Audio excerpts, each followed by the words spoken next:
Hey everybody, today I'm going to react to another Jubilee video, and this one is going to be about guns. Pro-gun versus anti-gun. Let's check it out. I think my views on guns could change. One person stepping forward. So I think it's always a good thing if your views can change, right? Because that shows that you're open-minded. For the person who's unwilling to change their view, it means that they believe that they possess the truth already, right? There's nothing else that this other person can say that can change my mind because I have all the information. I have all the facts. I've heard all the best arguments. And so I possess the truth.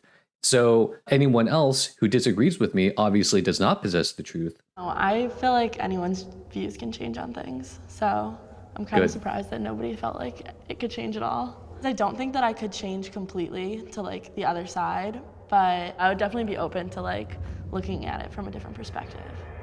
Good. That's a sign of being open-minded. I think that my stance is very accommodating to both sides. That said, I feel really solid about kind of what I've learned and what I think is possible. So I feel really solid about that, although I'm, open to accommodating for people's needs. So this is evidence of what I just said earlier. I've already heard the arguments, right? I've done the research, and so I feel solid about my opinion.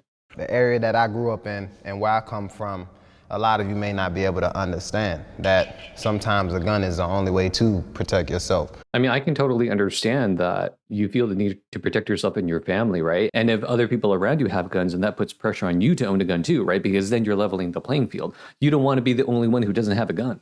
If those anti-gun people did grow up in his community, I wonder how different they would think. You're anti-gun. You don't want nobody to have guns. But then that's gonna put my family at danger. So this guy said that he wants to protect himself and his family, right? So he probably has like kids and stuff like that. So look at the statistics. For people who own guns, are the kids safer in that household or not, right? I've heard people debate this fact, so I don't really know what the truth is, but that would be one thing to figure out. I've been in a situation in which my life was in danger. We're at Home Depot, and there's guys starting to gather around my dad's truck, and I'm in it alone. I'm 14 years old. And literally I had to put my dad's gun out while I'm shaking, and literally just set it on my lap. And to show that, it ended up potentially violent, potentially robbery, I don't think people automatically are born like, I'm pro-gun. Like, I think what you experience in your life makes you that way. My name is Sarah. That makes a lot of sense, right? Because if you have experienced a lot of danger in your life, then that would give you a reason to feel the need to protect yourself, right? Like, oh, I almost died in this situation. This other person was very threatening and I couldn't protect myself or my family. I felt defenseless because they had a weapon and I didn't. So you all for like stricter gun laws or no? I mean, there's a point where it goes too far. I don't think I need to take a 5,000 questionnaire for a psychological test, But like, isn't that worth it? Would you be willing to go through the same process to get an automobile? Training, licensing, classes, a renewable license. Yeah, but not a psychological test. So the impression that I'm getting from these anti-gun people is that they're not actually anti-gun. They're just pro-gun regulation.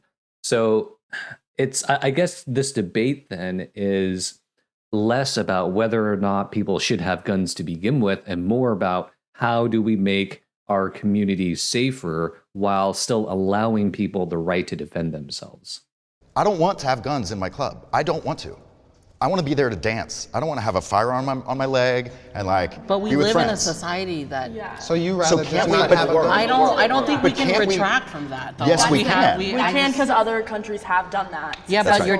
Okay, so now they're talking about guns as a systemic issue. So that guy was saying, I want to live, I want to go to the club without having to carry a gun or something like that. I just want to be able to dance, okay? So the issue is that guns are very prevalent in our society, right? So the bad guys have the guns. According to him, he's like, well, the bad guys just shouldn't have guns. And now they're debating whether or not that's actually feasible. And then the more pro-gun people were saying, oh, no, that's not feasible. And then the anti-gun people were saying, yes, it is feasible because other countries have done it. I don't really know what the truth is when it comes to this question. I mean, I think ideally I would want to live in a society where, just people did not have guns to begin with. But I don't know how practical that is. People talk about Australia being a case study, right? Because apparently Australia had a bunch of guns and then they got rid of them. I don't know if it's actually comparable to America, though.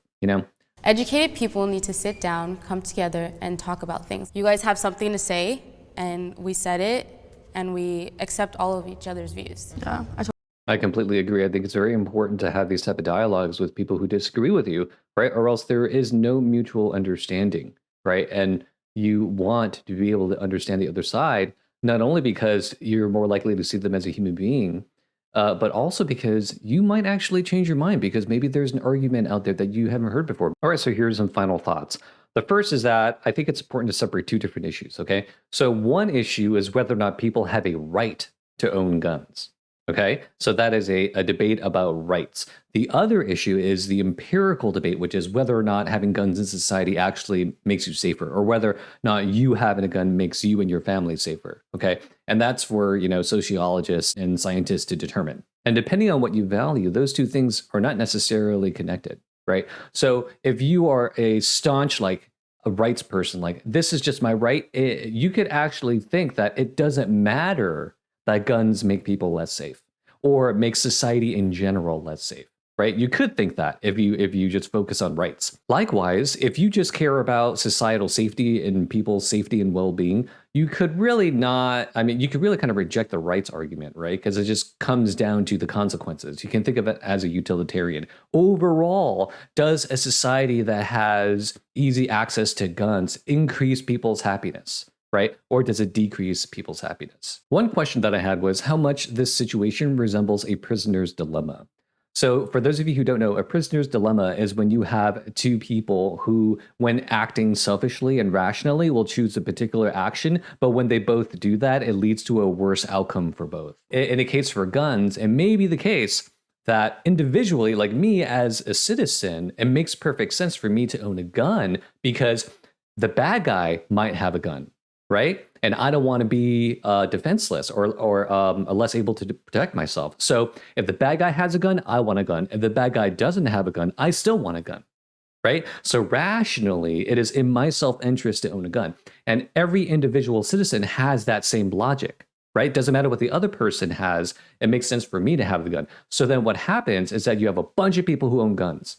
Okay. And that might lead to a less safe society overall, right? Because the core value is safety. You want to be able to protect yourself. But it might be the case that if you live in a society where you have such easy access to guns, it actually decreases people's safety, right? So it's self-defeating in that sense, right? So that's why I wonder if it's actually a prisoner's dilemma. But that depends on the empirical facts, okay?